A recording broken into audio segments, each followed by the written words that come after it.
Hello and welcome to this Dawn Busters Taste Challenge. We have about 15 minutes to do this. That should be all it takes. I see the daylight coming. This morning we have Kessler American Blended Whiskey, introduced in 1888. I have a little bit left. 72.5% grain neutral spirits, 27.5% straight whiskey, aged at least 2 years, from Beam Suntory in Kentucky. Up until the year 2000, it was from Midwest Grain, Seagram's, now Midwest Grain Products, MGP in Indiana, Lawrenceburg, Indiana. We have Ancient Age Preferred, introduced in 1936. 80% grain neutral spirits, 20% straight Kentucky whiskey, probably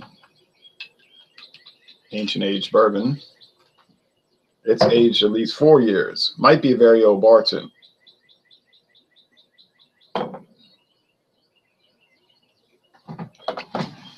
Because the very old Barton is aged 4 years. This is probably young Jim Beam. Okay, so the Kessler's is much more amber. You can probably see that. So more of an orange amber, more of a yellow gold. Clearly different colors. Do they have coloring added to make it darker? No, they cannot do that unless they disclose it on the label. It is not disclosed, therefore they don't have it.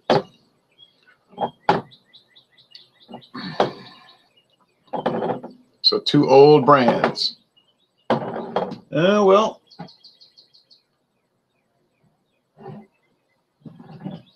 looks like I got enough Kessler left to do a fairly good number of taste challenges, more than I had thought. So only a few minutes today, not enough time for preaching and acting crazy and doing all the stunts.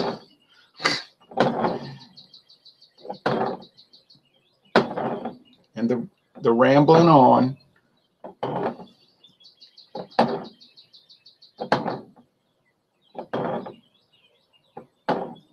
And the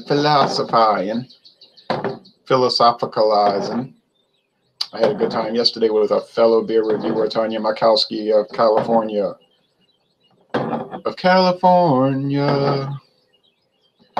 And we had good food at Bistro Orleans. I had the Italian sausage poor boy, and she got this appetizer of the fried artichoke hearts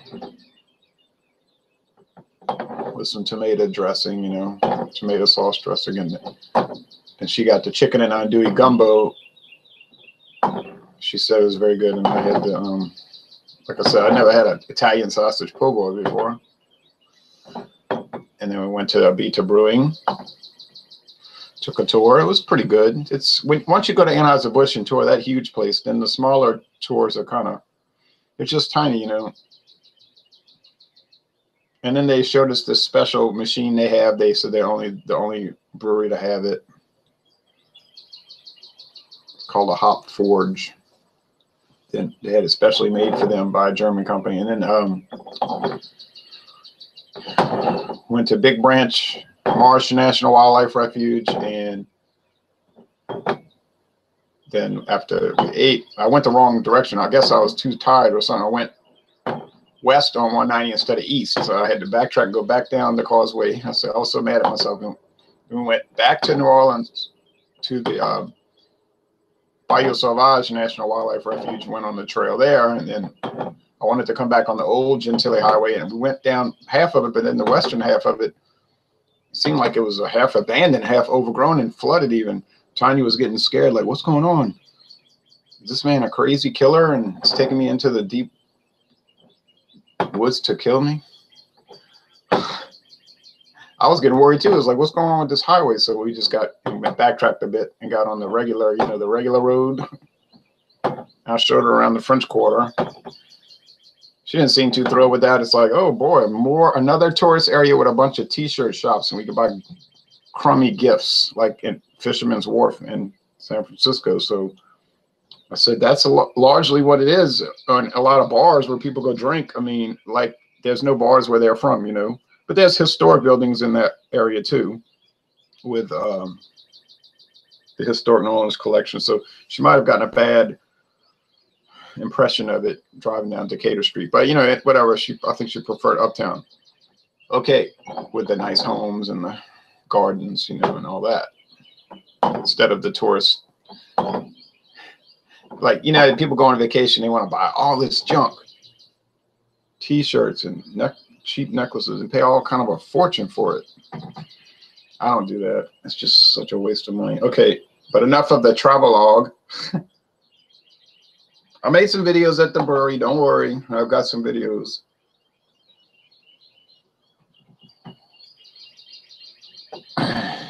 And we found the Pabst American Pale Ale. It finally showed up. She didn't like it. I liked it. She didn't like it. So since we disagreed on beer, we can't be friends, you see. I gotta remember to unfriend her and block her on Facebook because we don't agree on beer. I mean, how you can't get along with people if you don't agree on each particular beer. It's craziness. Well, this one smells like alcohol. You know what I mean? Like straight, like literally antiseptic alcohol at the doctor's office. So, oh, not so rich. This one smells like sourdough bread. A little yeast. Reminds me of Ancient Age, because you know Ancient Age is a sour mash whiskey. That smells like sourdough bread, so that's making me think that's the Ancient Age. But we don't know because this is a taste challenge, not a smell challenge.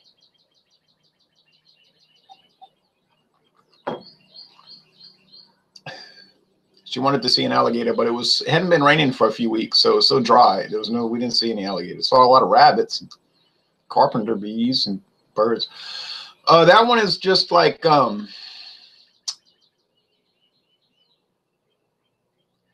grain alcohol with some faint wood, maybe faint flowery things. The Whiskey Scout says, "Morning, Ron. Good morning." Good morning, the Whiskey Scout. So that one wasn't too delicious over there. I don't know about you people, but sometimes when I taste these whiskeys day to day, they'll taste different one day to the next. You say, well, whiskey didn't change, you changed. Yes, that's right. I think we get different tastes in our mouths, or our minds working differently. This one over here.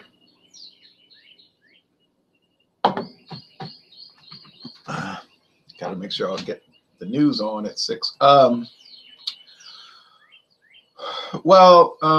Yeah, it's a lot of alcohol burn too. You know what I mean? But I think it's got an underlying sourdough. I'm trying not to glance down there because I know if I see the shade, I'm going to know one is more gold, one is more orange. It might have the sourdough. Now, okay. Oh, we tried some Woodford Reserve whiskey, bourbon whiskey at Acuista Paces. That's where we bought some beer. So I bought the Pabst APA, which was funny because the Pabst APA tastes much more like an English pale ale than American. They ought to call it EPA.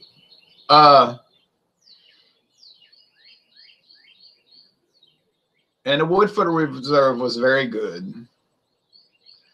And Tanya said, "Oh, I love bourbon." But I was thinking to myself while I was tasting it, I was very polite about it. But I was thinking to myself, still got that corn grits thing going on. I didn't say anything yet. He says, "Oh yes, it is situational." Oh, I'm glad you're saying that because I felt like maybe it's just me. Like, no, you're eccentric. You're weird. You know, everybody else tastes whiskey correctly. You have all these little weird mood swings on whiskey. Okay, so I'm glad it's not just me. Okay, now which one's better?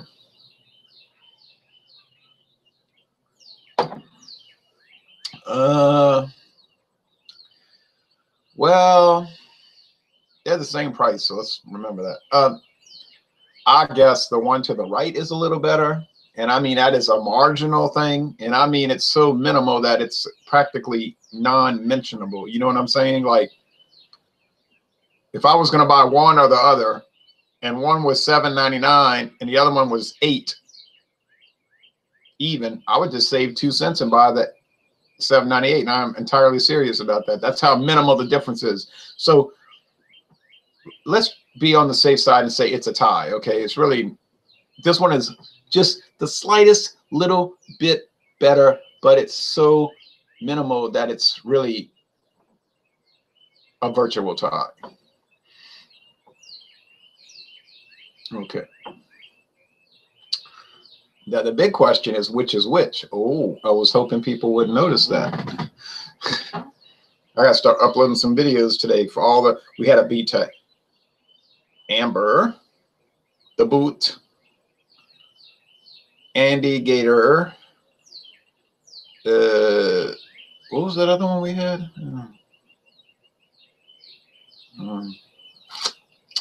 Heck.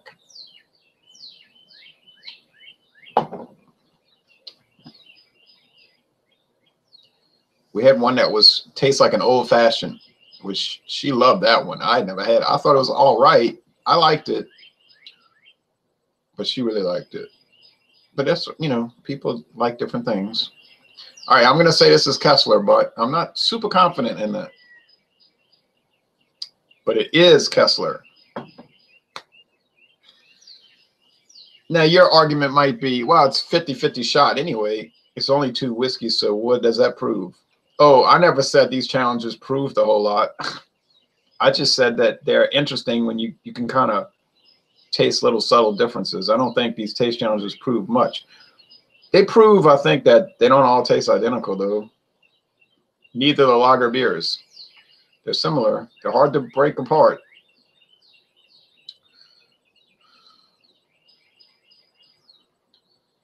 But I think I've been pretty accurate over these few years. You know, fairly accurate, not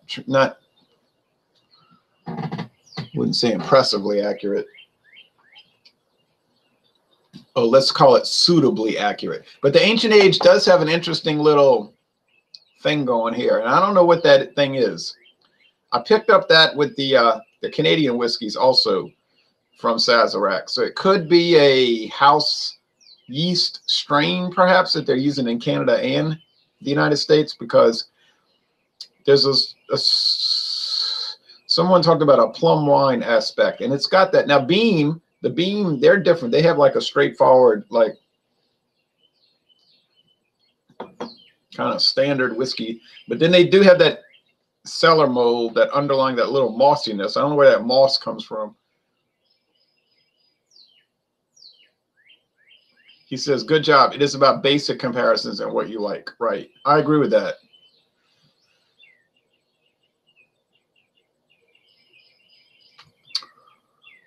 Okay, so now what comes next? I think I would like to do on Tuesday. Let's try to do it Tuesday and then Thursday.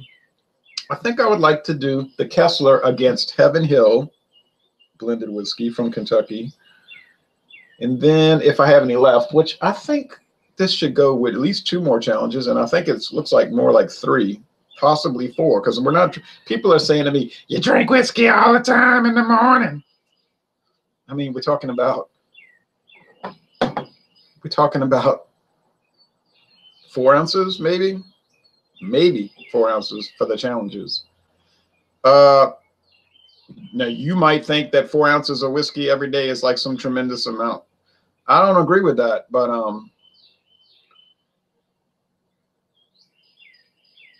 I can't answer for other people. I mean, if they want to believe that, that's what they want to believe. They say, you probably drink it all day. Okay, probably I don't, actually, but I mean, it doesn't matter what people think. All right. So the news is starting. Let me get off of here. So, okay, so Heaven Hill, and then maybe we'll go up against Carstairs, because that could be an interesting one. Carstairs, you know, Carstairs. The man who cares buys Carstairs.